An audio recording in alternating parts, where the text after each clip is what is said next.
Da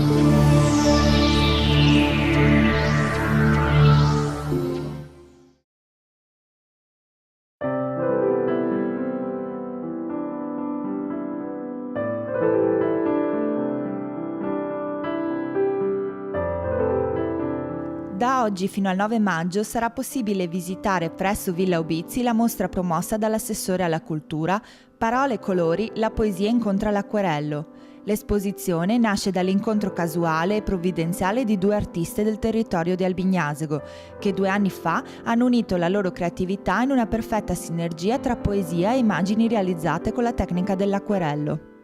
Abbiamo cercato di mettere insieme le due cose, studiando anche un allestimento originale che richiamasse un po' la leggerezza delle vele. Infatti ci sono questi pannelli bianchi e questi acquerelli che risaltano molto per il colore, per le forme che ripropongono.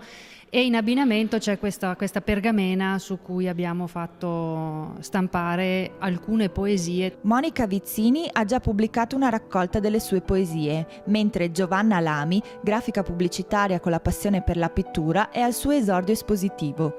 Insieme hanno pensato un percorso suggestivo che indaga i vari aspetti dell'anima con delicatezza e discrezione. E in questo viaggio di solito una persona fa un'introspezione, no? Quindi abbiamo la parte dell'anima che si viene sviluppata durante questo viaggio, poi ci sono le emozioni e quello che ci lascia questo viaggio, che può essere inteso appunto come viaggio in sé o viaggio nella vita, il percorso che una persona fa durante la vita, quindi le emozioni che prova, i rimpianti anche che ci possono essere. Ecco, questo è in piccolo percorso.